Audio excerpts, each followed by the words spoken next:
ሰላም ጤና ይስጥልን የቻናላችን ቤተሰቦች እንዴት ቆያችሁልን? ዛሬ በስፋት የምንመለከተው የ18ኛ ሳምንት የእንግሊዝ ፕሪሚየር ሊግ ጨዋታዎች በቦክሲንግ ዴይ እና በፌስቲቭ ፔሬድ የተደረጉ ጨዋታዎችን በዝርዝር እንመለከታለን። አብራችሁን ቆዩ።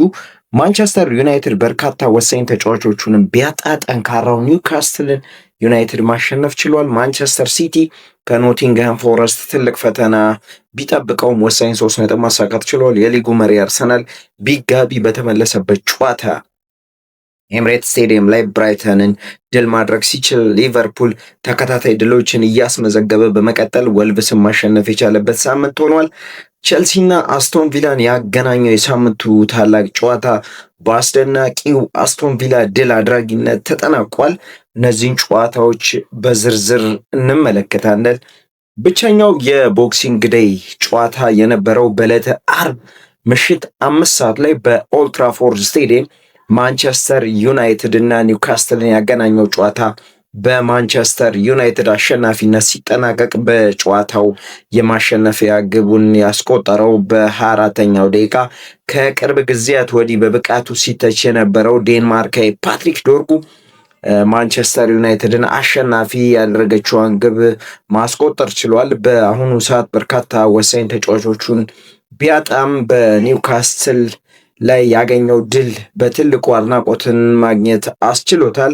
ቀይ ሰይጣኖቹ ይህን ጨዋታ ማሸነፋቸውን ተከትሎ ነጥባቸውን 29 በማድረስ እንግዲህ ደረጃቸውንም ማሻሻል ችለዋል። ይሄ ለማንቸስተር ዩናይትድ እጅግ በጣም ትልቅና ጣፋጭ ድል ነው። ሌላው የፔፕ ጓርዲዮላው ማንቸስተር ሲቲ ከፎረስት ጋር ትልቅ ፈተና ቢጠብቀውም አስፈላጊውንና ውዱን 3 ነጥብ መውሰድ ችሏል። በጨዋታው የድል ግቦቹን ማስቆጠር የቻሉት ከረፍት መልስ በ48ኛው ደቂቃ ከሪያን ሼርኪ የደረሰውን ኳስ ኔዘርላንዳዊ ቲጂያኒ ራይንደርስ በግሩም ሁኔታ ኳስና መረብን በማገናኘት መሪ ያደረጋቸው ሲሆን ፎረስቶች ብዙም ሳይቆዩ በ54ኛው ደቂቃ ኦማሪ ሃችሰን ኳስና መረብን በማገናኘት ፈጣን ምላሽ የሰጠ ሲሆን ከዚህ ጎል መቆጠር በኋላ የፔፕ ልጆች ተጭነው በመጫወት እና ተደጋጋሚ ሙከራዎችን ያደረጉ ሲሆን የማታ የሲቲዎች አዲሱ ኮከብ ፈረንሳይ ሪያን ቼርኪ በ83ኛው ደቂቃ ከጆሽኮ ግቫርዲዮል የደረሰውን ኳስ በግሩም አጨራረስ ሲቲን አሸናፊ በማድረግ ጣፋጭና ውድ 3 ነጥብ እንዲያገኙ በማስቻል ነጥባቸውንም 40 በማድረስ መሪው አርሰናል ላይ ጫና መፍጠራቸውን ቀጥለውበታል። ለሰዓታትም የሊጉ መሪነት ተረክበው ነበር።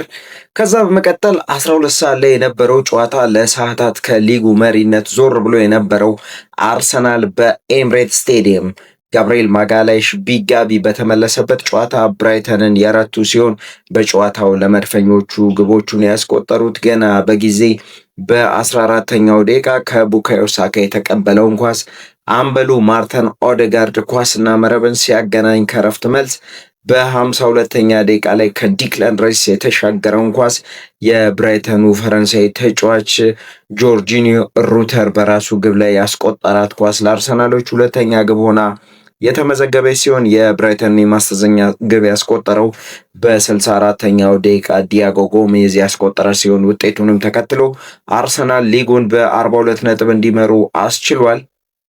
ለመድፈኞቹ በዚህ ጨዋታ ላይ ጋብርኤል ማጋላይሽ ከወራት በኋላ ከጉዳት መልስ በጨዋታው ተቀይሮ በመግባት መጫወት ችሏል። ይሄ ለአርሰናሎች ሌላ ጥንካሬን የሚጨምር ነው። ጋብርኤል ማጋላይሽ የመከላከል ክፍሉን በሚገባ የሚጠቅምና የሚያግዝ በማጥቃቱም ቡድኑ በተቸገረበት ሰዓት ወሳኝ ግቦችን የሚያስቆጥር ተጫዋች ነው። ቡድን በማነሳሳትም እጅግ በጣም የተዋጣለት ተጫዋች ነው ጋብርኤል ማጋላይሽ። ሌላኛው ጨዋታ በአንፊልድ ሮድ ላይ ሊቨርፑልና ወልቭስን ያገናኘው ጨዋታ በሊቨርፑል አሸናፊነት ጠናቋል። የሊቨርፑልን የማሸነፊያ ግቦች ያስቆጠሩት በ41ኛው ደቂቃ ራያን ግራቨንበርች ከጀርሜን ፍሪምፖንግ የደረሰውን ኳስ ማስቆጠር ሲችል ከአንድ ደቂቃ በኋላ በ42ኛው ደቂቃ ፍሎሪያን ቨትዝ በፕሪሚየር ሊጉ የመጀመሪያውን ግብ ያስቆጠረበት ዕለትም ሆኗል። ለቨትዝ ኳሱን አመቻችቶ ያቀበለው ሁጎ ኢኪቲኬ ነው። አሰልጣኝ አርነ ስሎት ክለባቸውን በማሻሻል ነጥባቸውንም 32 ማድረስ ችለዋል። ከባለፉት 5 ጨዋታዎች ሊቨርፑል 4ቱን ማሸነፍ ሲችል በአንዱ አቻ ተለያይቷል። ይህ ለአርነ ስሎት ከመጥፎ አጀማመር ጉዟቸው የወጡበት ጥሩ ጊዜ እየሆነ መጥቷል። እንግዲህ ሊቨርፑል በዚህ የውድድር ዓመት ለዋንጫ ትልቅ ግምት የተሰጠው ቢሆንም አሁንም ጊዜው ገና ነው። የሳምንቱ ታላቅ ጨዋታ የነበረው በለንደን ቸልሲን ከአስቶን ቪላ ያገናኘው ጨዋታ በአስደናቂው የኦነ ኤምሬ ቪላ አሸናፊነት ሲጠናቀቅ በጨዋታው ቀዳሚ መሆን የቻሉት ቸልሲዎች ሲሆኑ በ43ኛው ደቂቃ ላይ ከሪስ ጀምስ የተቀበለውን ኳስ ዣው ፔድሮ ወደ ግብነት በመቀየር መሪ ያደረገ ሲሆን ከረፍት መልስ በብዙ መሻሻል ወደ ሜዳ የተመለሱት ቪላዎች በ63ኛው እና በ84ኛው ደቂቃ ኦሌ ዋትኪንስ ባስቆጠራቸው ግቦች ክለቡን አሸናፊ በማድረግ ነጥባቸውንም 39 ማድረስ ችለዋል። የኢንዞ ማሬስካው ቸልሲ ወጣ ገባ በሚል አቋሙ እንደቀጠለ ይገኛል። አስቶን ቪላ ከመሪው አርሰናል በ3 ነጥብ ዝቅ ብለው ከተከታዩ ማንቸስተር ሲቲ ሁለተኛ ደረጃ ላይ ከሚገኘው ማንቸስተር ሲቲ በአንድ ነጥብ ብቻ ዝቅ ብለው ሶስተኛ ደረጃ ላይ ተቀምጠዋል። በሌሎች የሊጉ ጨዋታ በርንሌ በሜዳው ተርፍ ሞር ኤቨርተን አስተናግዶ 0-0 ሲለያይ፣ ዌስትሃም በለንደን ኦሎምፒክ ስቴዲየም በሜዳው በፉልሃም 1-0 ተረቷል።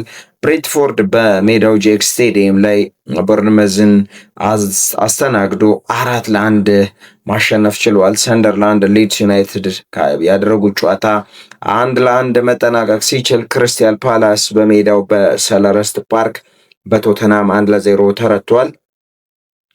የሊጉን የደረጃ ሰንጠረዥ ስንመለከት አርሰናል በ42 ነጥብ ሲመራ፣ ማንቸስተር ሲቲ በ2 ነጥብ ዝቅ ብሎ በ40 ነጥብ ሁለተኛ ደረጃ ላይ ሲቀመጥ፣ አስቶን ቪላ በ39 ነጥብ ሶስተኛ ደረጃ ላይ ተቀምጧል።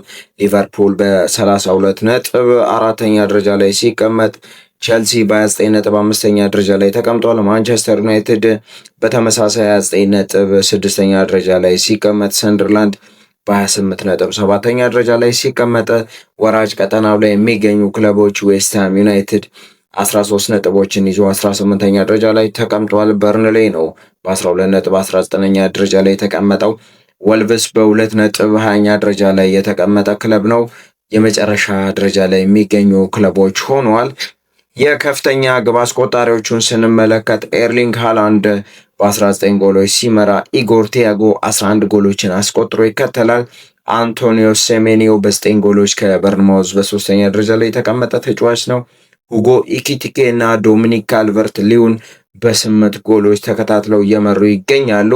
የፕሪሚየር ሊጉ የ18ኛ ሳምንት ጨዋታዎች በዚህ ውጤት ተጠናቋል። የቦክሲንግ ዴይ ጨዋታ የነበረው ብቸኛው አርብ ዕለት የተካሄደው ነው። ሌሎቹ ጨዋታዎች የፌስቲቭ ፔሬድ የሚባሉ ጨዋታዎች ናቸው። የፌስቲቭ ፔሬድ ጨዋታ በዚህ ሳምንትም የሚቀጥል ይሆናል። በዕለተ ማክሰኞ ጅማሬያቸውን ያደርጋል። የዛሬን እዚህ ጋር ስናጠቃልል በሌሎች ወቅታዊና አዳዲስ መረጃዎች እስከምንገናኝ ሰራተኞች በስራችሁ፣ ተማሪዎች በትምህርታችሁ ውጤታማ እንድትሆኑ በመመኘት ነው። በሰላም በጤና ቆዩልን። ዋዛ የስፖርቱ ማዕዛ